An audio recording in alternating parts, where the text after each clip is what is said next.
Friends, good morning. कैसे आप सब? मैं माधुरी आप सभी का माधुरी ब्लॉग चैनल में स्वागत करती हूँ और उम्मीद करती हूँ कि आप सब बहुत अच्छे होंगे। फ्रेंड्स, अक्सर आपने देखा है कि इंटरनेट पर कुछ लोग ऐसा सर्च करते हैं कि एक महीने में एग्ज़ाम की तैयारी कैसे करें, या फिर एक हफ्ते में एग्ज़ाम की तैयारी कैसे करें, या फिर एक दिन में एग्ज़ाम की तैयारी कैसे करें। तो यह वीडियो उनके लिए काफ़ी हेल्पफुल होने वाला है। ऐसा वही स्टूडेंट सर्च करते हैं जिन्होंने साल भर कोई भी पढ़ाई नहीं की होती है। तो ये वीडियो सभी के लिए हेल्पफुल होने वाली है। वीडियो को लास्ट तक ज़रूर देखिए और अगर ये वीडियो आपको कहीं से भी हेल्पफुल लगता है तो प्लीज़ चैनल को लाइक, शेयर और सब्सक्राइब ज़रूर कीजिए। तो फ्रेंड्स, शुरू करते हैं। सबसे पहला जो हमारा है टाइम टेबल, यानी कि अगर आपके पास एक महीने का टाइम बचा हुआ है और आप चाहते हैं कि इसमें हमारे एग्जाम की प्रिपरेशन अच्छे से हो जाए, तो आपको एक टाइम टेबल बनाना होगा। आपके सब्जेक्ट कितने हैं उसके अकॉर्डिंग आपको एक टाइम टेबल बनाना होगा। और जब भी आप टाइम टेबल बनाएं तो उसमें 15 मिनट या 20 मिनट का मार्जिन ज़रूर दें, यानी कि एक्स्ट्रा में आप ज़रूर रखें। क्योंकि ऐसा होता है ना कि कोई सब्जेक्ट 1 घंटे पढ़ते पढ़ते कोई भी स्टूडेंट बोर होने लगता है, तो उस जो मार्जिन में जो समय है उसके उसमें वो अदर किसी सब्जेक्ट को 2 मिनट, 3 मिनट या 5 मिनट, 15 मिनट पढ़ करके जो वो बोर हो रहा है उसको वो दूर कर सकता है। तो सबसे पहले आप एक टाइम टेबल ज़रूर बनाएं। दूसरा ये है कि टाइम टेबल जब भी बनाएं तो उसको पूरे एकदम अच्छी तरीके से फॉलो करें, क्योंकि जब तक आप टाइम टेबल को फॉलो नहीं करेंगे तब तक आप पढ़ाई अच्छे से नहीं कर सकते, प्रिपरेशन आप अच्छे से नहीं कर सकते हैं। तो जो भी टाइम टेबल बनाए उसके अकॉर्डिंग आप पढ़ने की कोशिश करें। और कभी भी ऐसा नहीं है कि आज एक दिन फॉलो कर लिया, 2 दिन फॉलो कर लिया, 3 दिन फॉलो कर लिया तो चौथे दिन आपने कहा कि चलिए नेक्स्ट डे से। तो फिर ऐसे आप अगर सोचते रह जाओगे तो आप कभी भी एग्जाम को क्वालिफाई नहीं कर पाओगे। अगर एग्जाम आपको क्वालिफाई करना है तो आपको टाइम टेबल के अकॉर्डिंग पढ़ना होगा। तीसरी चीज ये है कि जब भी आप पढ़ाई करने बैठे तो कोशिश करें कि आप लैपटॉप या फिर मोबाइल से दूर रहें। अगर बहुत ज़्यादा ज़रूरी है तो आप लैपटॉप और मोबाइल का यूज़ करें, लेकिन सिर्फ आपको जितना काम है उतना ही करें। उसके अलावा कभी कभी ऐसा होता है ना कि स्टूडेंट पढ़ने के लिए बैठते हैं और मोबाइल या फिर लैपटॉप यूज़ करने लगते हैं तो वो किसी टॉपिक से किसी और दूसरे टॉपिक पे चले जाते हैं।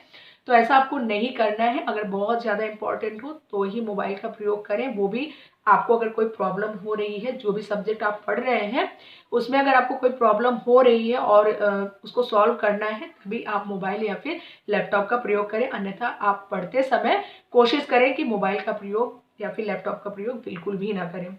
पढ़ते समय आप अनावश्यक चीज़ों को अपने पास बिल्कुल भी ना रखें। शांति का माहौल दें।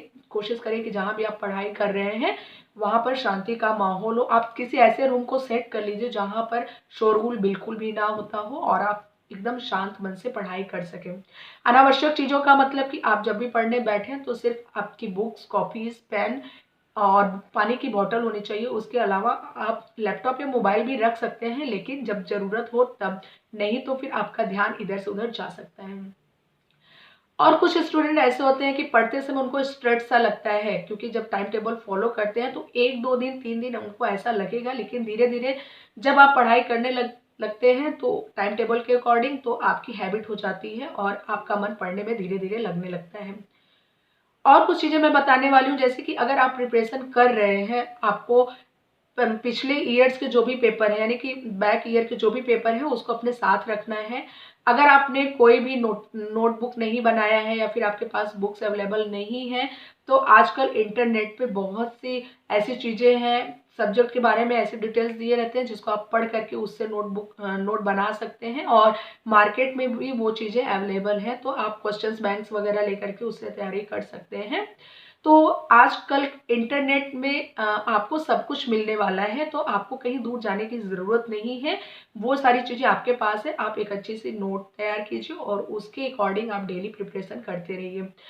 सबसे ज़्यादा ज़रूरी है कि जो बैक ईयर आपके पेपर हैं वो आपको काफ़ी हेल्पफुल देने वाले हैं। आप पिछले साल के जो पेपर्स हैं उसको देखिए और उसमें समझने की कोशिश कीजिए कि किस चैप्टर से ज़्यादा क्वेश्चंस आपके एग्जाम में आने वाले हैं, तो आप उस चैप्टर्स को सबसे पहले कवर कीजिए।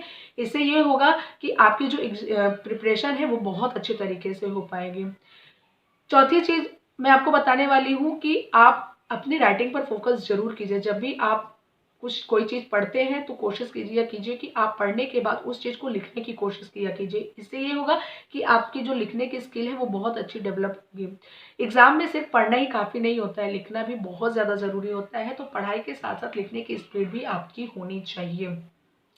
इसके साथ साथ पढ़ने के साथ साथ आपको अपने खान पान का भी विशेष ध्यान देना है, क्योंकि आपको स्ट्रेट्स में नहीं पढ़ना है कि सिर्फ सुबह से लेकर के शाम तक पढ़ना है, नहीं, ऐसा कुछ भी नहीं है। आप एंटरटेनमेंट के लिए अपने आप को भी 1-1.5 घंटे का टाइम दीजिए और कोशिश कीजिए कि अपने माइंड को एकदम फ्री रख करके पढ़ाई कीजिए, क्योंकि इससे ये होगा कि जब आप फ्री माइंड होकर के पढ़ेंगे तो वो चीज़ें आपको बहुत जल्दी कवर होंगी।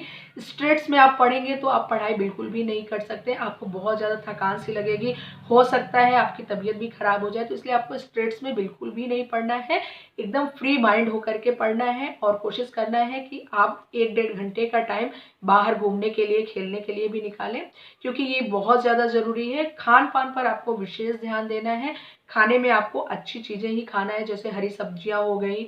आपको मैदे से बनी चीज़ों का सेवन बहुत कम करना है, ना के बराबर करना है, क्योंकि इससे आपको बहुत ज़्यादा आलस्य आएगा और आप पढ़ बिल्कुल भी नहीं पाएंगे। तो फ्रेंड्स, आज मैंने आपको जो टिप्स बताया है इसको आप फॉलो करके आप एक अच्छे एग्जाम की प्रिपरेशन कर सकते हैं, चाहे वो कॉम्पिटेटिव एग्जाम हो या फिर बोर्ड के एग्जाम हो या फिर कोई भी एग्जाम हो। आप जो मैंने आज आपको टिप्स बताया है, इस टिप्स को अगर फॉलो करते हैं तो आप किसी भी एग्जाम को क्वालिफाई अच्छे से कर लेंगे। तो फ्रेंड्स, आज की वीडियोस आपको कैसी लगी? अगर आपको वीडियो कहीं से भी हेल्पफुल लगती है तो प्लीज चैनल को लाइक, शेयर और सब्सक्राइब जरूर कीजिए। मिलते हैं नेक्स्ट टॉपिक में एक नए वीडियो के साथ, तब तक के लिए नमस्कार।